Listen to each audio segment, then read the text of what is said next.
Barge Haulers on the Volga by Ilya Repin. There are paintings that whisper, and there are paintings that shout. Barge Haulers on the Volga, completed by Ilya Repin in 1873, does neither. It groans, slowly, heavily, like the 11 men it depicts, dragging a massive wooden barge upriver under the blazing Russian sun. This is one of the most powerful social paintings ever created, and today we are going to look at why. Who was Ilya Repin? Ilya Yefimovich Repin was born in 1844 in a small town in what is now Ukraine, then part of the Russian Empire.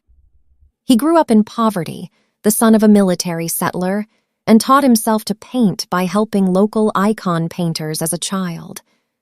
That early experience, working with humble, anonymous craftsmen, never left him. He eventually won a scholarship to the Imperial Academy of Arts in St. Petersburg, where he trained rigorously in the classical European tradition. But Repin was never comfortable being confined to mythology and allegory.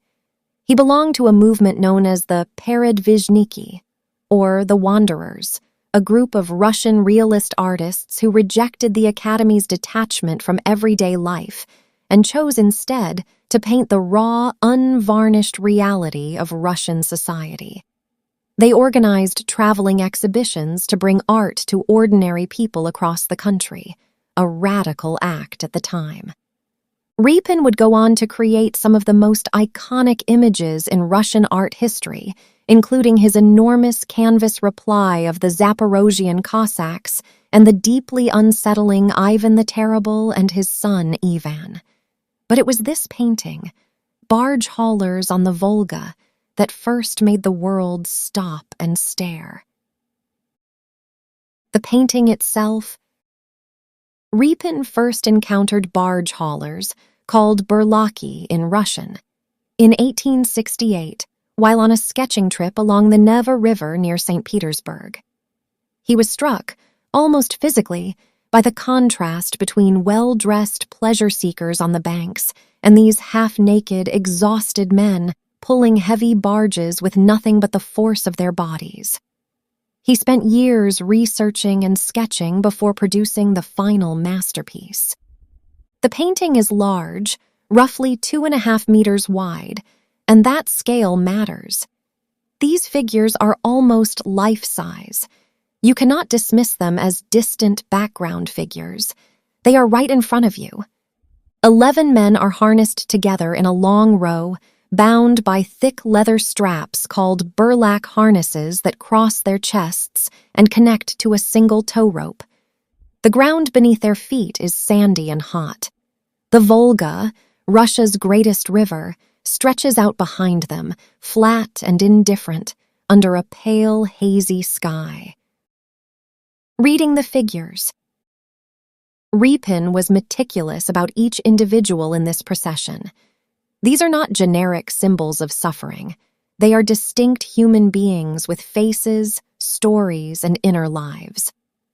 At the front of the line, slightly separate from the others, walks a powerful older man. His head is wrapped in a dirty rag, his beard full and gray-streaked, his gaze fixed somewhere far ahead, not hopeful exactly, but enduring. He is the undisputed leader of this group, and Repin gives him a quiet, almost stoic dignity. Behind him, a pipe-smoking figure leans slightly forward, conserving energy with the practiced efficiency of a man who has done this 1,000 times before. Next to him, a young man, the most electrifying figure in the painting, seems to be pushing away from the harness. His shirt is half open.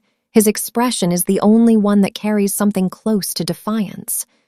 Art historians have often read him as a symbol of a generation on the edge of revolt. He is young enough to be angry, but not yet free enough to escape. Then there are the broken ones, a hunched figure nearly bent double, an old man whose face has collapsed inward with exhaustion, a blind man feeling his way forward. And at the rear, barely able to keep pace, a figure so weary he seems to be dissolving into the ground. Repin distributes light across the canvas with surgical precision. The young, defiant figure catches the brightest light, pink and warm, while the older, more resigned men sink into shadow and brown earth tones. It is a chromatic argument, the fire of youth against the darkness of a life spent in servitude. The social statement. In 19th century Russia, barge hauling was considered one of the most brutal forms of labor that existed. These men walked hundreds of miles along riverbanks, towing ships against the current, for wages barely enough to survive. The practice continued even after the emancipation of the serfs in 1861. Freedom on paper did not translate to freedom in practice. When the painting was first exhibited in 1873, it caused a sensation, and not entirely a comfortable one. Members of the aristocracy were disturbed by its bluntness. Some critics dismissed it as propaganda, but the progressive intelligentsia recognized it immediately as a masterpiece of social conscience. The young Fyodor Dostoevsky wrote approvingly about it. It spoke directly to the great question haunting Russian society at the time: what did emancipation actually mean for the poor? Repin never lectures. He does not add symbols of oppression or liberation. He simply shows you 11 men, and he trusts you to feel what they feel. Compositional brilliance.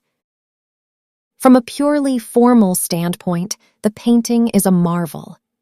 The line of figures follows a gentle diagonal from left to right, leading your eye naturally across the canvas in the direction they are walking, which is also the direction of their labor.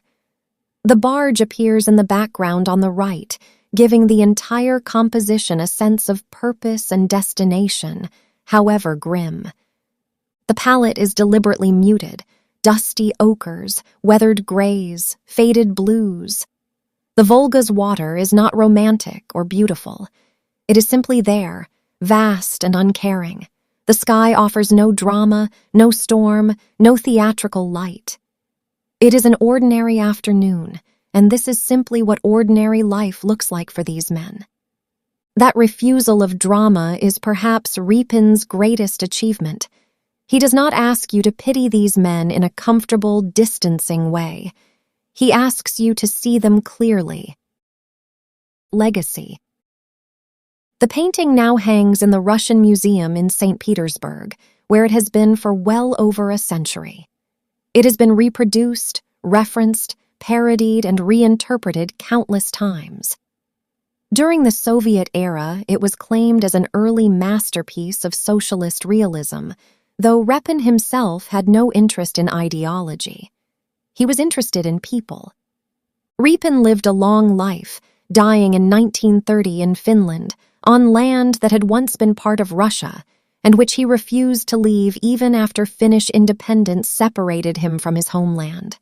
He spent his final decades painting, writing, and receiving visitors at his estate, growing increasingly isolated from the Soviet Russia that now claimed him as one of its heroes. But his greatest achievement remained what he had done as a young man, standing on a riverbank, watching exhausted men strain against leather straps and asking himself, why does no one paint this? Why does no one see them? Barge Haulers on the Volga is his answer, and more than 150 years later, we are still looking. If you enjoyed this analysis, consider subscribing for more deep dives into the art that shaped the modern world.